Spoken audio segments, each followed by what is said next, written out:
Você é autista? Você já teve a sensação de que passou a vida inteira tentando aprender uma regra que todo mundo parecia conhecer naturalmente? Como olhar nos olhos, como manter uma conversa, como saber a hora certa de falar, como entender quando alguém está sendo irônico. Para algumas pessoas, tudo isso acontece automaticamente. Para outras, parece um idioma que nunca foi ensinado. Agora deixa eu te fazer uma pergunta. Você já saiu de uma festa completamente esgotado, mesmo tendo gostado das pessoas que estavam lá? Já entrou em um supermercado e depois de 15 minutos só queria ir embora, sem entender exatamente o motivo? Você já repetiu mentalmente uma conversa inteira, horas depois dela ter terminado, tentando descobrir se falou alguma coisa errada? Ou já ouviu alguém dizer: "Você leva tudo muito ao pé da letra. Você parece frio. Você fala demais sobre esse assunto." Ou então, como você consegue perceber esse tipo de detalhe? Talvez essas perguntas façam sentido para você, talvez não. Mas existe um motivo pelo qual milhares de adultos começaram a fazer exatamente essas mesmas perguntas nos últimos anos. Muitos passaram décadas acreditando que eram apenas tímidos. Outros achavam que eram antissociais. Alguns se consideravam estranhos. Até que, já adultos, descobriram que o cérebro deles simplesmente processava o mundo de uma maneira diferente. E foi exatamente isso que aconteceu com muitas pessoas que hoje recebem um diagnóstico de transtorno do espectro autista na vida adulta. Mas afinal, o que realmente acontece na mente de uma pessoa autista?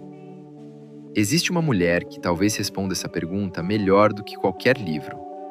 O nome dela é Temple Grandin. Ela é professora, cientista e revolucionou completamente a forma como o gado é manejado em fazendas ao redor do mundo. Mas o mais curioso não foi o que ela construiu, foi a forma como ela descreveu o próprio pensamento. Em seu livro Thinking in Pictures, publicado em 1995, Temple Grandin escreveu uma frase que chamou a atenção do mundo inteiro. Ela disse: "Eu penso em imagens." Não era uma metáfora. Ela explicava que sua mente funcionava como um filme. Enquanto muitas pessoas organizam pensamentos principalmente por palavras, ela descrevia uma sequência de imagens extremamente detalhadas. Ela conseguia imaginar corredores, objetos e estruturas inteiras antes mesmo de existirem.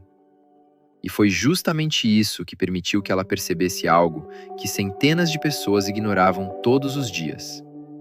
Em um curral cheio de bois, enquanto funcionários enxergavam apenas animais assustados, Temple Grandin enxergava outra coisa.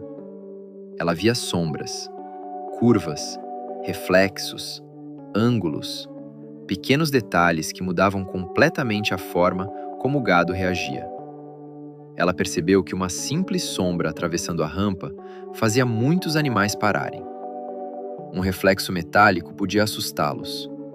Uma curva muito fechada podia aumentar o estresse. Ela redesenhou os currais, e o comportamento dos animais mudou. Isso levanta uma pergunta fascinante. Como duas pessoas podem olhar exatamente para o mesmo lugar e perceber coisas completamente diferentes? Durante muito tempo, acreditava-se que o autismo era apenas uma dificuldade de interação social. Hoje sabemos que essa explicação é incompleta. Pesquisas em neurociência mostram que pessoas autistas podem processar informações sensoriais de maneira diferente. Barulhos, luzes, cheiros, texturas, tudo isso pode ser percebido com intensidades diferentes. Para algumas pessoas, uma etiqueta na camiseta passa despercebida. Para outras, ela pode incomodar durante o dia inteiro. Um supermercado pode parecer apenas um supermercado, ou pode ser centenas de sons diferentes acontecendo ao mesmo tempo. Carrinhos, conversas, música ambiente, luzes fluorescentes, caixas registradoras, tudo chegando ao cérebro ao mesmo tempo. Isso não acontece com todas as pessoas autistas. O espectro é extremamente amplo. mas diferenças no processamento sensorial fazem parte da experiência de muitas delas. Agora pense em outra situação.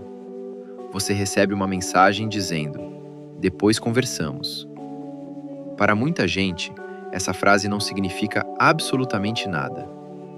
Mas outras pessoas passam horas tentando descobrir o que ela realmente quis dizer.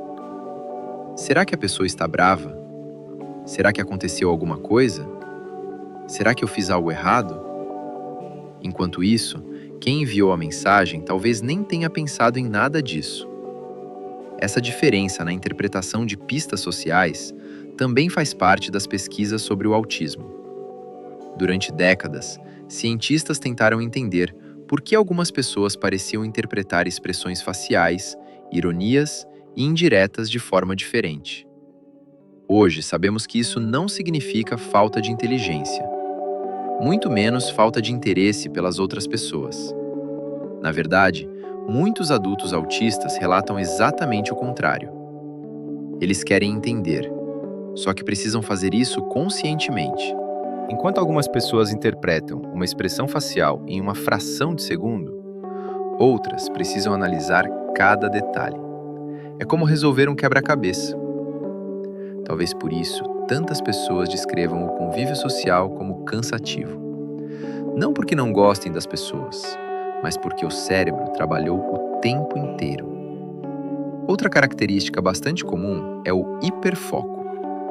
Todo mundo pode gostar muito de algum assunto, mas algumas pessoas mergulham tão profundamente em um interesse específico que acabam aprendendo uma quantidade impressionante de detalhes. História, astronomia, dinossauros, programação, trens, música, psicologia, pode ser praticamente qualquer tema. Esse interesse intenso não é apenas um hobby. Muitas vezes é uma forma de organizar o mundo e também pode se transformar em uma enorme vantagem profissional. É por isso que reduzir o autismo apenas às dificuldades é um erro.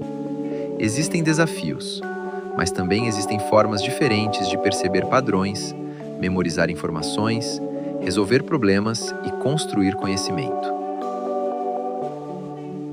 Agora vem uma das maiores confusões sobre esse assunto.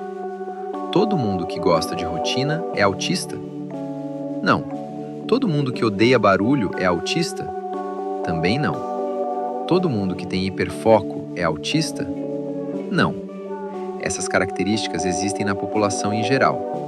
A diferença está no conjunto, na intensidade, na frequência e, principalmente, no impacto que elas causam desde a infância. É justamente por isso que ninguém pode descobrir se é autista apenas assistindo a um vídeo, nem fazendo um teste de internet, nem comparando alguns sintomas. O diagnóstico envolve uma avaliação clínica detalhada, realizada por profissionais capacitados, considerando a história de desenvolvimento da pessoa, seu funcionamento em diferentes contextos e outros fatores que podem produzir características semelhantes. Mas existe algo interessante acontecendo atualmente. Milhares de adultos passaram anos acreditando que simplesmente eram diferentes. Quando começaram a ouvir relatos de outras pessoas autistas, pela primeira vez, sentiram que alguém estava descrevendo exatamente a forma como eles experimentavam o mundo. Alguns descobriram que realmente estavam dentro do espectro, outros perceberam que não. E tudo bem, porque compreender melhor como diferentes cérebros funcionam não serve apenas para encontrar um diagnóstico. Serve para entender melhor as pessoas ao nosso redor e, talvez, entender um pouco melhor a nós mesmos. Então eu volto à pergunta do começo. Você é autista? Eu não sei. E ninguém pode responder isso através de um vídeo. Mas se algumas partes dessa história pareceram familiares, talvez a melhor pergunta não seja: será que eu sou? Talvez seja: vale a pena entender melhor como o meu cérebro funciona?